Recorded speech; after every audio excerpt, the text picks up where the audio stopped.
Добрый день, дорогие ребята, уважаемые читатели и все, кто смотрит нас. Приветствует вас Центральная городская библиотека имени Виссариона Григорьевича Белинского. Я библиотекарь Мария Платоновна. Сегодня у нас завершающая встреча Якутск, город мой. В рамках летнего чтения для детей «Солнце, каникулы, книги». Наш цикл был посвящен городу Якутску. Не просто так. Ведь у нас работает проект нашей библиотеки «Якутсковедение». Якутсковедение – это одно из главных направлений работы нашей библиотеки, посвященного нашему городу Якутску. Это изучение истории, сбор материалов, информации о городе, мероприятия, выставки и акции. Давайте отправимся, ребята, в путешествие по старинному Якутску и узнаем, как происходило освоение северных земель, старинные постройки и достопримечательности Якутска позволят вам последить историю его развития и становления. Подробно об истории нашего города Якутска вам расскажет наш гость Сергей Геннадьевич Слепцов, научный сотрудник, специалист отдела истории Якутского государственного объединенного музея истории и культуры народов Севера имени Емельяна Ярославского. Сергей Геннадьевич, передаю вам слово. Спасибо. Здравствуйте всем присутствующие.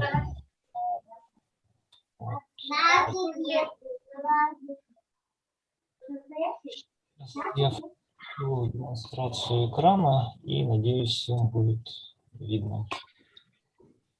Вот, тема сегодняшнего нашего разговора уже озвучена: прогулка по старинному Якутску.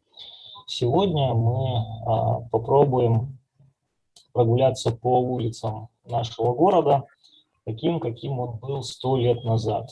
И увидеть, что город был совсем-совсем другой. Потому что сегодня город Якутск выглядит абсолютно на 100% по-другому, чем раньше.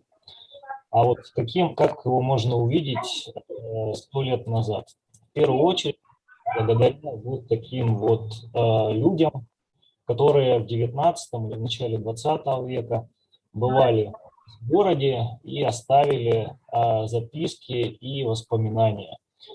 Город Якутск тогда находился в таком очень труднодоступном месте. Самолетов в 19 веке не было, и сюда можно было попасть только одним способом: на повозках, в которые были запрещены лошади, по дороге из Иркутска. И это была очень сложная дорога, очень долгая, несколько месяцев ехали из центральной России в Якутск, и такую дорогу не каждый мог себе позволить. Но такие люди были. И вот здесь мы видим такую галерею знаменитых людей, побывавших в Якутске в 19 веке. Это Николай Щукин, это изображение, которое сохранилось, к сожалению. Это чиновник города Иркутска, который в Якутск приезжал и оставил интересные записки. Поэт, писатель Александр Бестужев-Марлинский, ученые Фердинанд Врангель и Карл Мак, и также еще один известный российский писатель 19 века Иван Гончаров. Вот все они побывали в Якутске, и всех он их очень заинтересовал, так что они о городе Якутске написали. Еще один способ увидеть город Якутск – это увидеть его на первых фотографиях. В 19 веке уже фотография появляется. Якутске сюда привозят и делают снимков, которые хранятся, кстати, вот в том музее, в котором я работаю, в Якутском музее имени Ярославского. Большая коллекция фотодокументов у нас хранится, ее можно увидеть и на выставках, или вот на таких вот занятиях и лекциях. Вот здесь большая фотография, сфотографирован как раз город Якутск. Вот можете сравнить здесь с современным его видом и видеть, что он совсем-совсем другой, здания совсем другие. Вот еще один способ – это карты. Вот эта карта современная города Якутска, вот таким мы его знаем. Если ее вот так вот немножко повернуть, мы увидим центральную часть города, вот всем знакомые улицы, здесь и проспект Ленина, и улица Лермонтова, улица Чернышевского, главные наши улицы центра, то, что сейчас центр города Якутска. Вот в нашем музее хранится вот такая вот интересная карта 1846 года, то есть 19 века. Она вот точно накладывается на центр города, и мы видим, что современный центр – это и есть весь старинный Якутск на самом деле. Вот точно такой же. Так, и давайте начнем нашу уже прогулку. И вот здесь вот на этой вот старинной карте стрелочкой обозначено то место, через которое в город все вот гости въезжали. Это южная окраина города тогда, 100 лет назад. Как раз начало дороги, которая вела в город Иркутск и в остальную Россию. Назывался дорога Иркутский тракт. Что же на этом месте встречало гостей города? Вот такая вот фотография, где место вот обозначено было стрелочкой. Это Богородицкая церковь. Вот церквей тогда в городе было очень много, они очень большую роль играли в жизни горожан. Все люди были верующие. И вот обязательно на въездах в российские города обязательно стояла церковь. В городе Якутске она была Богородицкая, в честь Богородицы, то есть Матери Иисуса Христа. Вот тут на фотографии мы видим маленькую деревянную церковь, которая в начале 18 века была построена, и большую каменную церковь, которая сохранилась до наших дней. Вот современная фотография этого места, я думаю, все тут бывали. Это сейчас вот здание духовной семинарии на берегу городской протоки, а вот если за него зайти, то все увидят, там стоит вот эта вот самая Богородицкая церковь, которую я показывал на старинной фотографии. То есть вот здание сохранилось до наших дней, его видели те же Гончаров, Бестужев-Марлинский, о котором я говорил. И мы с вами тоже можем увидеть. Это большая редкость для Якутска, вот такое вот старинное здание, оставшееся. Дальше. Пройдя, вот опять стрелочкой следующее место показано, современный проспект Ленина. Тогда вот так вот это место выглядело. Называлось оно Городской Лог. Сейчас озеро теплое, и в 19 веке тоже оно было, только логом называлось по-другому.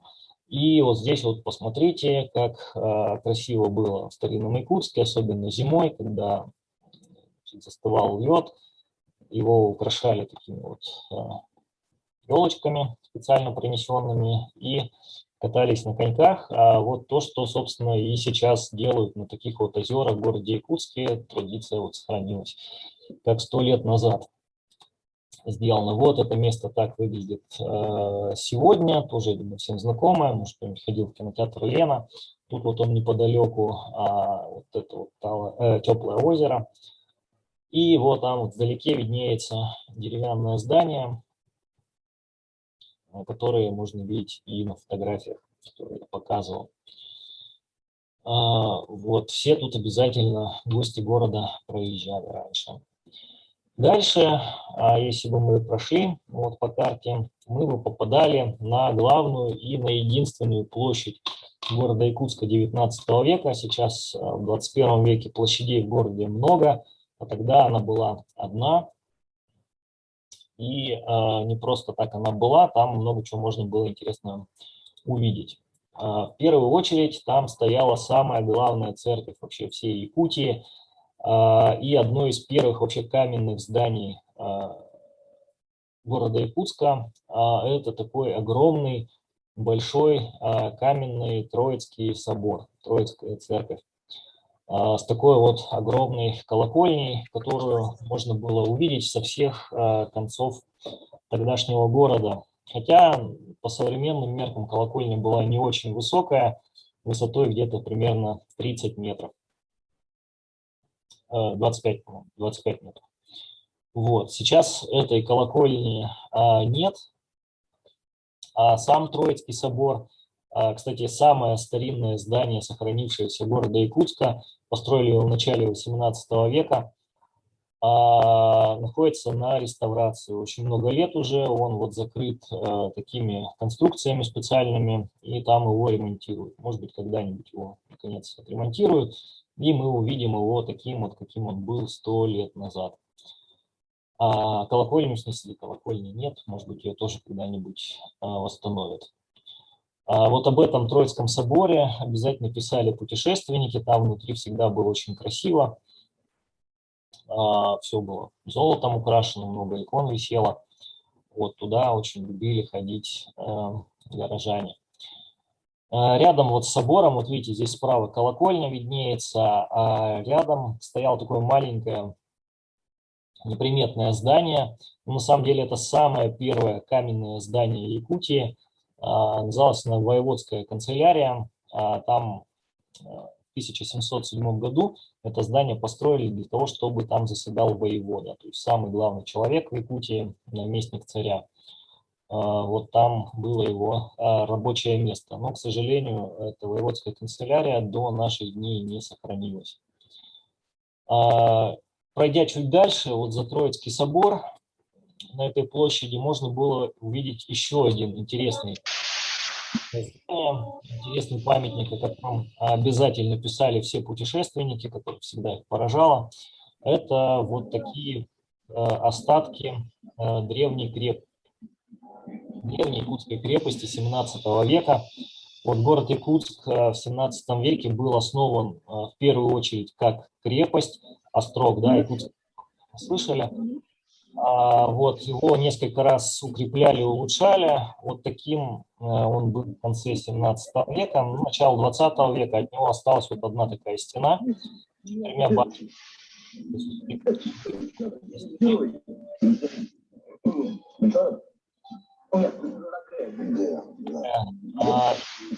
Фотография называется «Горожане у стен крепости».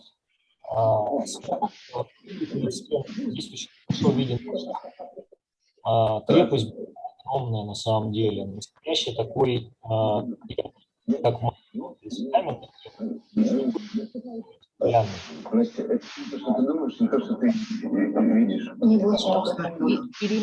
Ирина и Егор Осенов. Отключите, пожалуйста, звук. Вас слышно. Ирина. Егоров Айсен. Егоров Айсен, отключите. Вот мы видим, что башни были очень высокие, тоже высотой около 20 метров, то есть как многоэтажный дом. И таких башен в крепости было 16 штук. Но со временем за крепостью перестали следить, ну, то есть она военное значение утеряла, уже военных действий тут вокруг Якутска не велось. И крепость начала гнить, ну, дерево гниет, да, как известно, со временем разрушается. Ну, а самый главный враг этой якутской крепости – это были пожары. Она много раз горела, сгорит то одна башня, то другая, и вот в начале 20 века было 4 башни, в 20 веке оставалась только одна башня, вот, кстати, тоже есть ее фотографии, сейчас я найду. Вот эта башня, которая дольше всего стояла, но и она сгорела в 2002 году. Вот, к сожалению, ничего вот от старинной крепости у нас не осталось, только копия. А вот, собственно, так, назад повернуться. Вот так вот. Вот это место, на котором уже ничего не напоминает о том, что здесь когда-то стояла крепость. Это площадь Дружбы народов сегодня называется. Раньше она называлась Соборная площадь.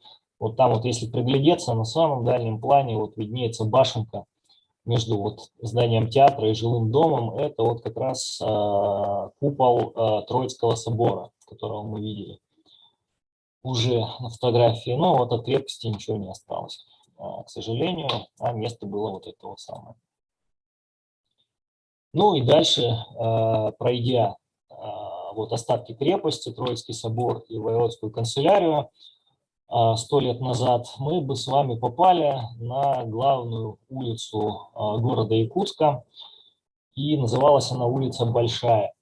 Вот такая вот очень хорошая фотография хранится в нашем музее, так и называется улица Большая. Здесь вот мы видим, что 100 лет назад улица немощенная была, не заасфальтирована, немощенная камнем, только вот по бокам улицы стояли такие узенькие деревянные тротуарчики. И дома вот одноэтажные, в основном деревянные, и всего вот парочка каменных домов вдоль этой улицы была. Вот Якутск был в основном деревянный. Каменными были, ну, в основном церкви и какие-то большие значимые дома, где-то около десятка примерно. Вот это место, это современный проспект Ленина. Вот можно оценить, насколько все поменялось в нашем городе. Совсем по-другому, как вы видите, улица выглядит, многоэтажные дома, все абсолютно из камня, деревянных домов не видать. Совсем по-другому. Чуть-чуть отойдя в сторону от главной улицы, мы бы попали с вами на улицы не самые главные. Вот, например, это была Полицейская улица. Называлась она так, потому что там находилось полицейское управление. Вот здесь мы видим как раз здание. Полиция тогда 100 лет назад тоже была. Правда, эта служба была совмещена с пожарниками. И вот там вот на заднем плане мы видим такую башню высокую, трехэтажную. Это пожарная каланча. На ней вот сидел пожарник, который глядел, нет ли в городе пожаров. Тоже с этой как бы башни был виден весь город, потому что он был маленький тогда еще. Вот то же самое место сегодня. Мы видим, никакого полицейского управления здесь нет, стоят тоже многоэтажные жилые дома. Это перекресток улицы Октябрьской и Ярославского. Именно улица Ярославского, которая вот туда вдаль уходит, по которой едут машины на фотографии, это как раз бывшая улица Полицейская, так она раньше называлась. Вот. Пройдя еще дальше, подойдя уже к берегу, к протоке, мы с вами бы попали вот на такое вот место. Еще одна церковь здесь стояла. Это церковь Преображенская. Вот если Троицкий собор, он считался самой главной церковью Якутии, то Преображенская церковь – это была самая главная церковь города Якутска. Ну и сейчас на самом деле также, потому что вот эта церковь тоже есть, до сих пор сохранилась. Построена она была в XIX веке на деньги купцов Соловьевых. И сохранилась до наших дней, правда, ее ремонтировали в начале 21 века, но вот видите, она абсолютно почти такая же, как и раньше. То есть вот если бы человек из прошлого бы попал, он бы эту церковь обязательно узнал. 100 лет назад она была. Вот рядом еще с этой церковью находился Малый базар, который называли Кружало, а мы бы сейчас сказали, что это торговый центр. То есть это было такое большое двухэтажное деревянное здание, вдоль которых были лавки, то есть магазины, в которых торговали различными товарами якутские купцы. И вот современное это здание восстановлено, тоже называется торговые ряды Кружало. Правда, немножко по-другому оно выглядит, но стоит на самом том же месте, как и раньше. Еще там рядом находилась набережная, которая, ну, не была там оформлена красиво. Вот такая вот фотография набережной. Там вот слева мы видим как раз и Кружало, и Преображенскую церковь, если присмотреться, видно. Этот вот человек стоит как бы лицом к городу. К этой пристани вот приплывали различные корабли, разгружались с товары и прям тут торговали. Вот мы видим вот на этой фотографии слева вот Кружало, а справа вот идет такая торговля. Человек торгует пушниной, соболями, скорее всего. Вот еще фотография, тоже неподалеку, тоже набережная.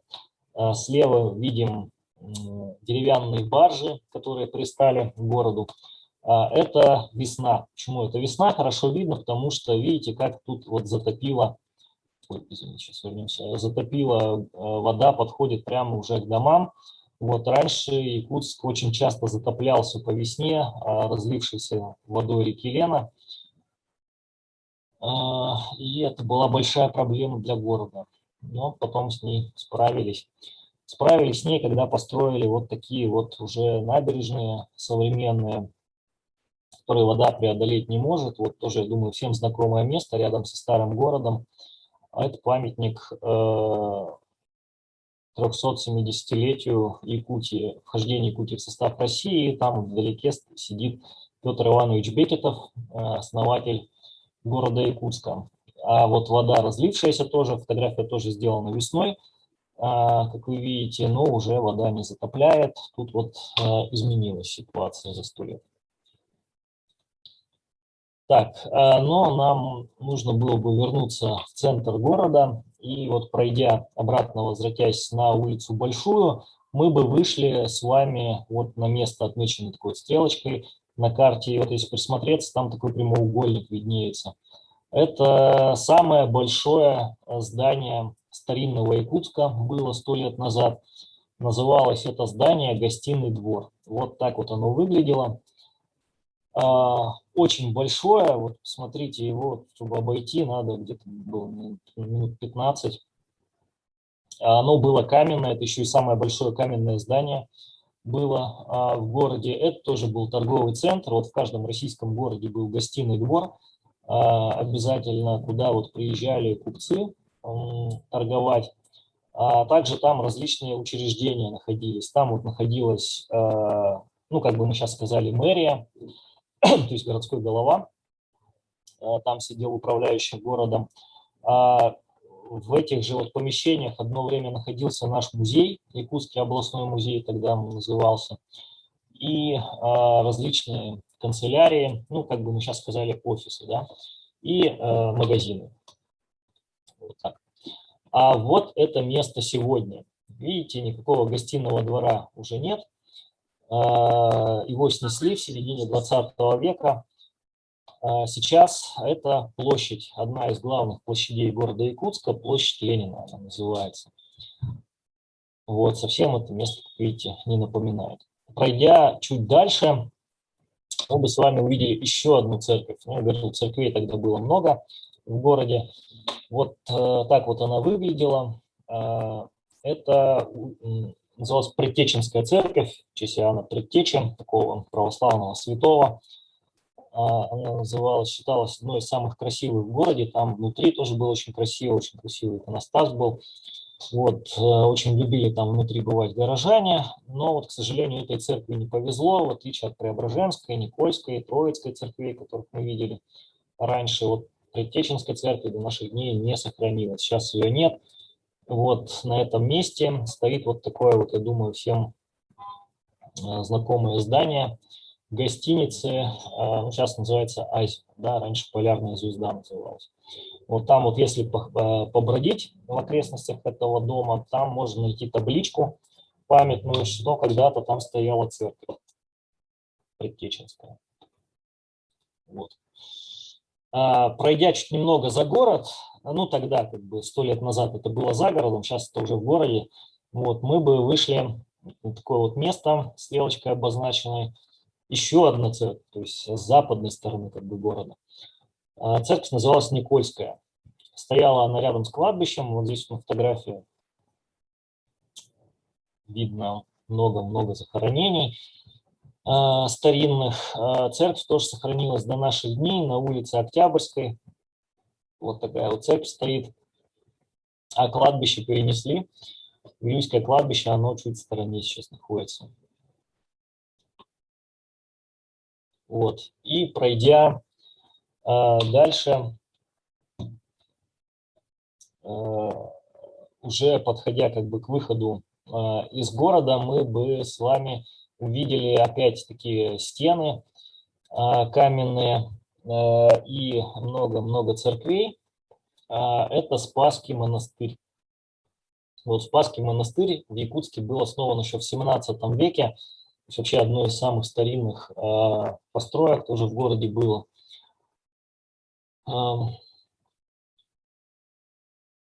Целый комплекс построек, тоже обнесенных стеной, сначала деревянный, потом каменный. Вот так вот в начале 20 века Спасский монастырь выглядел. Сейчас совсем, опять же, по-другому это место выглядит, и даже вот так вот сфотографировать бы это место не получилось, потому что все вокруг застроено сейчас жилыми домами. Вот чуть поближе, опять Спасский монастырь. А вот это место сегодня. Видим, я думаю, кое-кто из вас узнал это место. Это Якутский музей имени Ярославского, там, где я работаю, там, где хранятся вот эти вот все фотографии, которые я вам сегодня показываю. Вот здание посередине, двухэтажное, это вот все, что осталось от построек Спасского монастыря. Это здание архиерейских покоев, то есть там должен был настоятель монастыря жить. Вот здание начали строить в начале 20 века, а потом передали музею. И музей сюда вот переселился и до сих пор тут находится. Правда, немножко достроили здание, расширили как бы территорию. Ну вот если присмотреться слева, тут вот стоит церковь Спасская. Это возрожденный Спасский монастырь в 2014 году. Его здесь вот как бы рядышком, рядом с историческим местом начали восстанавливать. Ну и выйдя совсем вот из города на окраину, мы бы с вами попали в такое место, где стояла якутская тюрьма. В Якутск в 19 веке ссылали очень много ссыльных, и политических, и уголовных. Рассылали их по всей Якутии, но когда они вот в Якутию приезжали, они обязательно через это, вот, пересыльная тюрьма ее называли, там вот их держали. Вот здесь мы видим солдат якутского гарнизона и стену вот осторожную этой тюрьмы. Это уже считалось за городом. То есть здесь начинался Охотский тракт и Мархинская дорога, дорога на север. Вот как раз она тут сфотографирована идет, да, мимо фотографа. Что это за место? Сегодня, как ни странно, это практически центр города. Вот мы тут видим начало улицы Дзержинского. Как бы фотограф стоит спиной к площади Орджоникидзе. Ее 100 лет назад не было еще. И вот туда вдаль уходит дорога. Дорога вот на том самом месте, где и раньше она была, только уже, опять же, она заасфальтирована. Вот отсюда из города Якутска уже выезжали. Вот мы с вами как бы прошли из южной части города в северную, насквозь города. Вот еще одна фотография сделана как раз вот с этой пожарной каланчи, о которой я говорил, которую я показывал. И вот мы видим как бы город Якутск сверху 100 лет назад, совсем-совсем не похожий на то, что вот сейчас. Видим деревянные дома, одноэтажные, и вот только одна вот каменная церковь виднеется. Это Преображенская церковь, мимо которой мы с вами как бы проходили. И вот еще одна фотография сделана как раз вот с этой Преображенской церкви. И вот вдали виднеются сопки, вот несколько церквей, гостиный двор. То есть с разных сторон вот город Якутск. Ну и на этом у меня все. Я надеюсь, вам было интересно, и мы одним глазком вот поглядели на город Якутск таким, каким он был 100 лет назад, и сравнили его с тем, какой город сегодня. Спасибо за внимание. Спасибо вам большое. На этом заканчиваем нашу встречу. Благодарим за очень интересный и познавательный рассказ Сергея Геннадьевича. Дорогие ребята, читайте книги, участвуйте в наших встречах, узнавайте больше и интересного, и познавательного. Я хотела бы еще показать книги, которые у нас есть в нашем фонде Центральной городской библиотеки в Кровическом отделе. Это «Старый новый город Якутск», Валерия Карамзина. Вот. Также у нас для детей еще есть энциклопедии, которые выпустила наш сотрудник и энциклопедия от А до Я. Вот. И также у нас есть имена на улицах города Якутска, 2 выпуска, которые тоже вы можете с этими книгами ознакомиться в нашем отделе, в краеведческом отделе. Спасибо за внимание. Спасибо большое всем участникам. До свидания. Спасибо, до свидания. До свидания.